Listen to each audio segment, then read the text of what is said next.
And hello and welcome to another one of our Beowulf panels. I'm Danie, until recently working for Forbidden Planet. These days you will find me writing Warhammer 40k novels, Nuns with Guns, for the Black Library.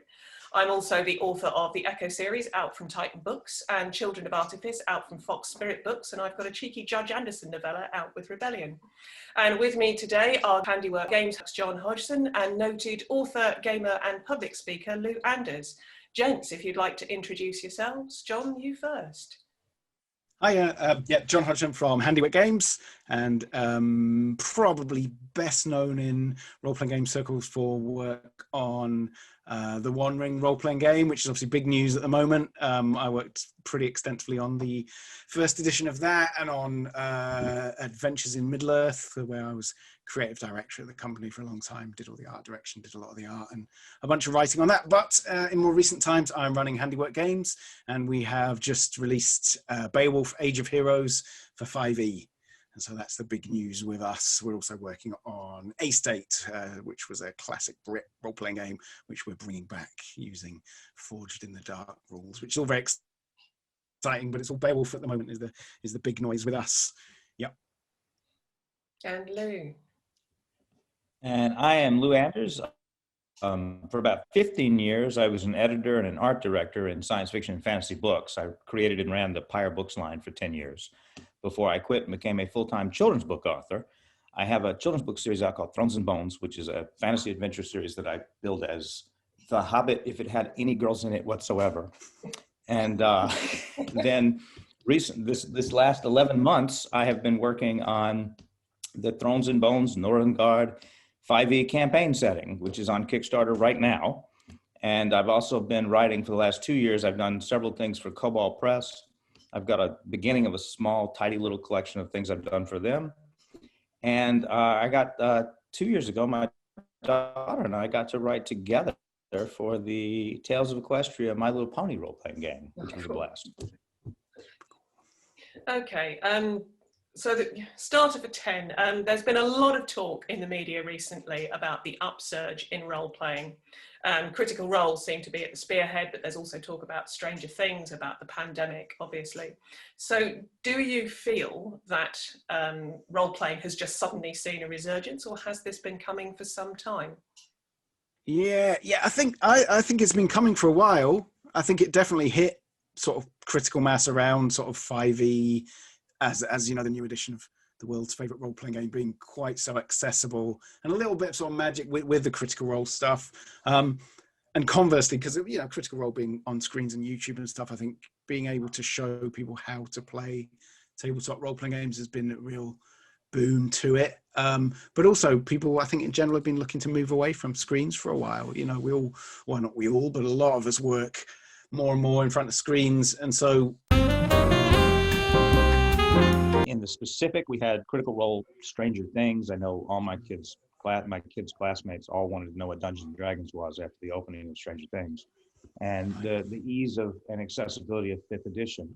I also think that culturally, in the wider scheme of things, geek culture has been swelling for maybe 10 years leading up to that. You know, it's almost a wave that comes up and comes down. I mean, when the Next Generation was on here in the States, it was the most popular thing on television by the time it went off the air. And at that point in time, everyone thought, well, science fiction and fantasy has made it. It's now mainstream. Yeah. And then that wave receded and it was denigrated again. And then Battlestar Galactica brought it back. And then all of a sudden, Battlestar Galactica was the most popular thing on television. And then that wave receded again. And then Game of Thrones came. And so I think that RPGs came, you know, the 5th edition and Critical Role came on the scene while we were at the crest of a mounting wave. Yeah. And so in the popular culture, just geek pursuits in general exploded. And now, unfortunately, with the pandemic, it's been a wonderful, fortunately, unfortunately, it's been a wonderful thing to get so many people through it. You know, so that it's a confluence of larger factors and immediate things coming together to make it the most popular thing it's ever been. No, absolutely. I mean, when you're stuck in the house with the best will in the world, you need to escape. You know, you need a route out, whether it's in here or on the table in front of you. You need to Yeah. Okay, so why heroic role-playing in particular? I mean, obviously we've got Beowulf, we've got Vikings. What has appealed to the both of you about doing it properly, you know, sort of old school? So I think it's, for me, it's always just been something I've really loved since I was thinking about this question ahead of time, and I've always just really loved that kind of period of history. When I was a teenager, I really got into Celtic mythology, to sort of so-called Celtic mythology, if I'm being accurate. I've really got into that with a passion, and a lot of games I did there were around that time were based in it. I did a lot of live action role playing. It was all based on the Celts and that kind of mythology. And so things adjacent to that kind of came onto my radar from an early age. I mean, Tolkien again was, you know, being a sort of bookish kid, you know, you look into his influences and so on. And we've spoken about this before, about Beowulf being such a big influence on Tolkien, and just loving that kind of language, and all that stuff about sort of, I don't know, honor and oaths and the sort of tragedy of it and the melancholy of it. I love all that stuff. So for me, it's really just sort of an emotional thing, I think, really, and really enjoying history as well.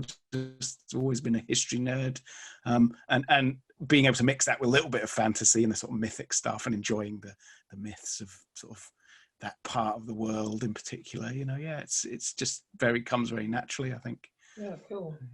Lou? I think for me, I said I was an editor for 15 years. And when I started writing, all of my friends are writers, artists, TV producers, comic book scribes. And I was afraid to take one hat off and put another hat on where I wasn't an expert and an authority. And so I thought, I'm going to start small. I'm going to pick a tiny frozen corner of the world and start there and work my way out. And I'm going to try and, before I tackle too much, I'm going to try and just get to the heart of Western mythology, or the roots of Western European mythology. I'm American, English, and blood, and so probably Norse in there somewhere. And so I thought I would take it back to the start and work my way forward, and then work my way outward. And as I started doing that, I ended up building out like a 5,000 year history for my people before I started plotting the book. And that eventually entailed their interactions with the rest of the world. And I had 40,000 words on about 20 countries before I started plotting, which is not the way I would recommend doing it. But somewhere as that began to take on a critical mass, I realized, I'm a big believer as a writer in the iceberg, that you only have 10% of above the water and everything behind. And I'm like, there's 90% of the stuff that no one's ever going to see. And this coincided with my own return to role-playing games after hiatus.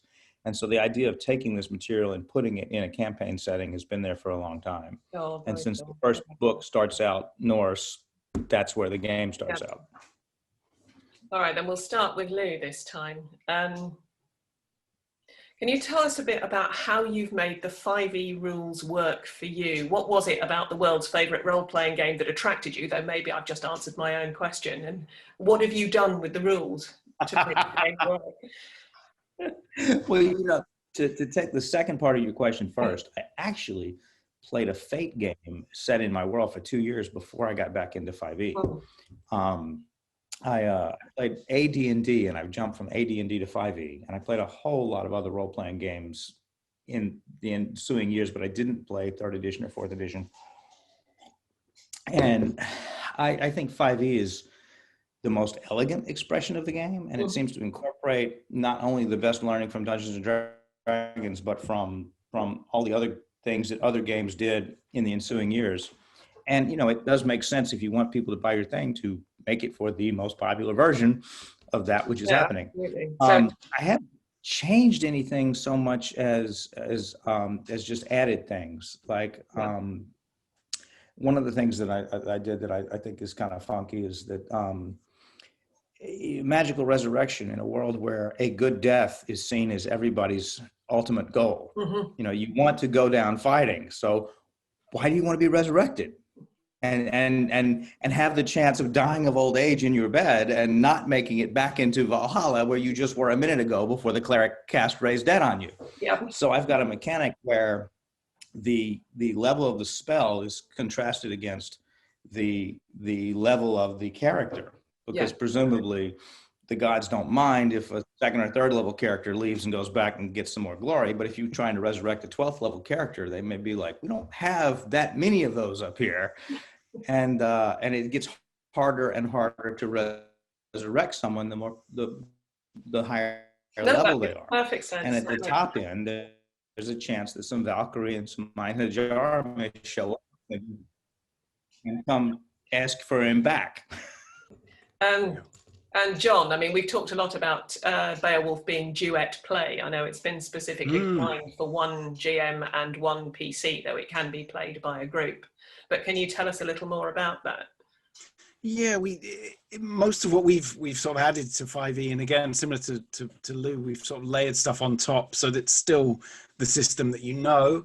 The biggest challenge for the duet play, one GM, one player, is the action economy. In 5e can get a little bit brutal. Well, to say a little bit is a massive understatement. If you're just one hero and you're fighting several monsters, they're going to get a lot more goes than you're going to get. So as part of that, we've introduced, there's a few things I'll rattle through because they all kind of interact with each other. So we have followers, which are, they work kind of like spells, weirdly, even though they're not spells in the fiction of the game, that you have a group of people with you that are your followers. You can activate them to do something. They have gifts. They also have burdens. That can set you back a little bit, but mostly looking at their gifts, you can activate them once per long rest to do the thing they're good at, and they kind of come into the spotlight, take their action, and then they kind of generally fade away until they're reset with a long rest. And you can have more and more followers depending on your level and then your charisma bonus and so on. And they work really, really nicely. That was probably the biggest thing we spent time getting that to work, and we don't really have time here to go into too much detail, but it's really fun. And as a sort of solo player, you can build up a lot of stuff around your followers, develop their characters. In downtime, you can do journaling to bring them on to more powerful stuff. And also really key, which I nearly forgot, pretty much all followers can engage with enemies and sort of tie them up for 3 rounds while you, as the hero, stride around, actually finishing them all off. Your hero's a little bit like in the background of a kind of Robin Hood movie. You see the guards and the merry men clashing swords in the background. That's going on sort of to the side of the stage. What else did we do? Just really quickly, we did a lot with inspiration because we really like inspiration and as a mechanic. So at the beginning of a Beowulf adventure, you roll up a portent, which also simultaneously generates a pool of inspiration, like a little bit of Anglo-Saxon poetry.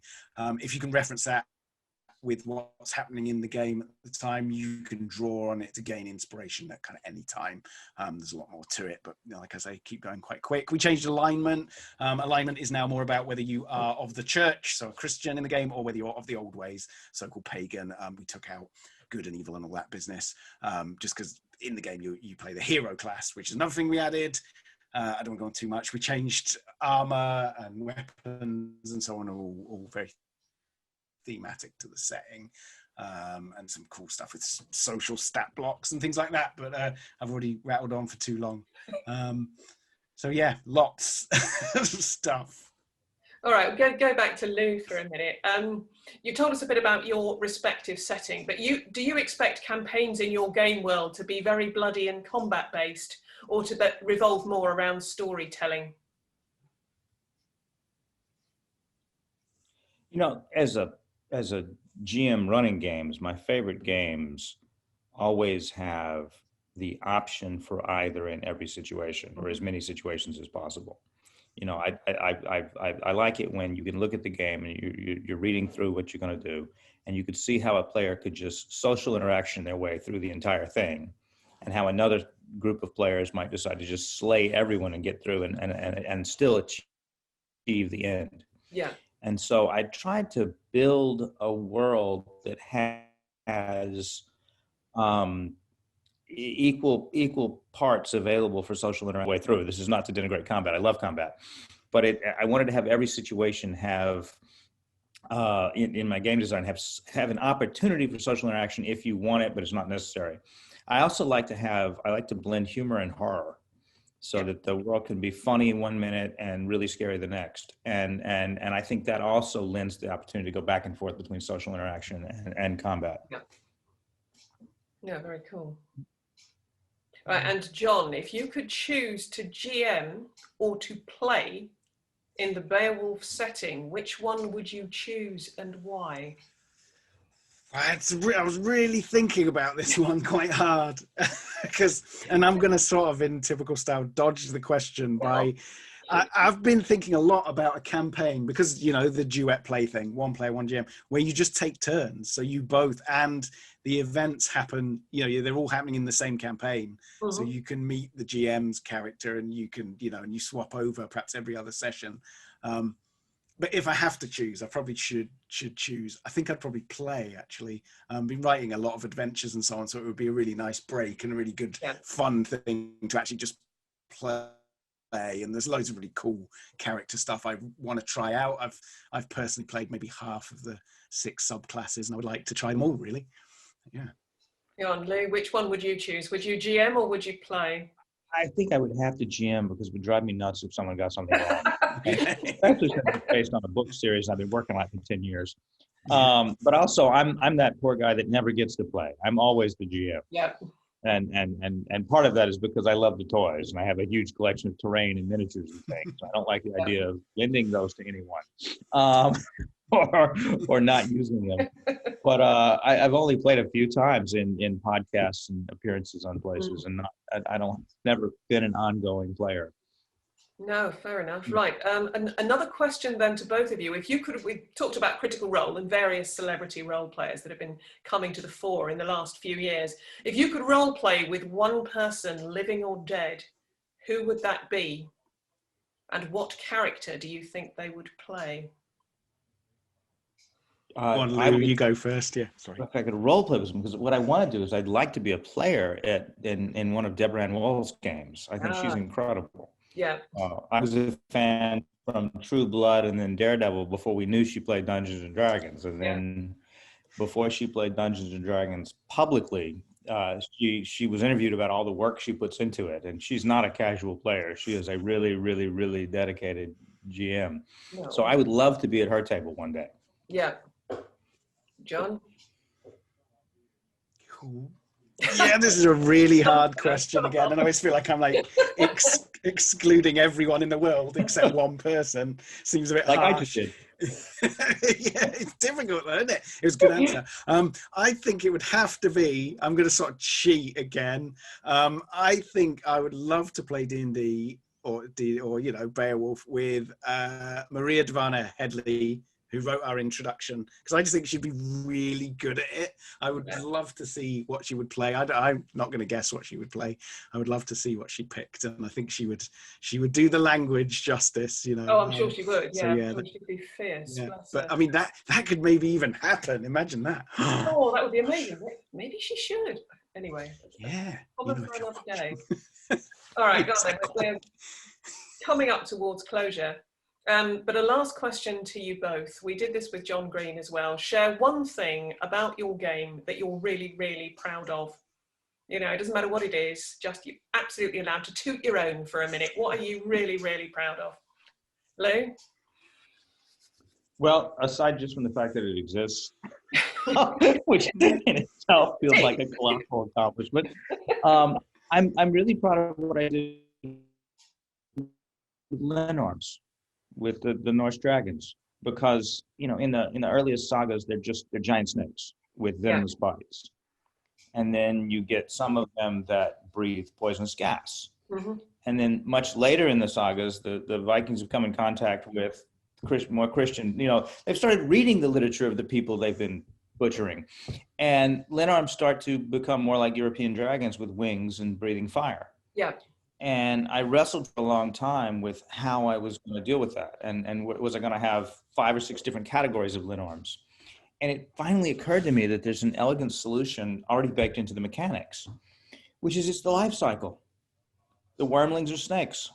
Then when they become young, they develop forelimbs and they gain the ability to breathe their venom as poisonous gas.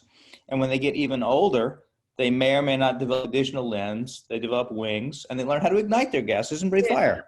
Fantastic. So the ancient ones function more like dragons, and they're really proud of that. Very That's cool. really cool. What am I gonna pick again? I think probably in terms of everything we've done, I think I'm most proud of the followers stuff. I think that was the hardest to get right, and I think we were cooking that for a long time, so I'm very happy with that. I think I'm going to say our follower rules are really cool. Fantastic. Thank you both very, very much. Please do go and find Lou's Thrones and Bones, which is now funding on Kickstarter, 5E. Jon's Beowulf Age of Heroes is fully funded and launched to the public this week. It was a drive-through bestseller, which was fantastic. Find it under Handiwork Games, where you can also find the intro adventure, The Hermit's Sanctuary. Would either of you like to say any closing words? No? Yes? No? No. No, right. Go back. I would say, I thought Beowulf was beautiful. Thank you. I thought Beowulf was beautiful, and I also I actually think that far from being a competing product, because you're focused very much in a specific period of mythological history. Yeah. I'm in a secondary world. I actually think they would go really well together if someone wanted totally. Oh yeah, absolutely. smash the mechanic. Yeah. So you could take the mechanics from one into the other. Definitely. I love the portents. I'm gonna totally use that in my own game. Yeah. Do you know, we were so cautious about the idea of a pool of inspiration. Sort of, I still sort of think, that you got to be very careful with that in 5e, but it works really well after a bunch of work. Yeah. Oh no, cool. Awesome. Yeah. Well, gentlemen, thank you very, very much. My pleasure. You.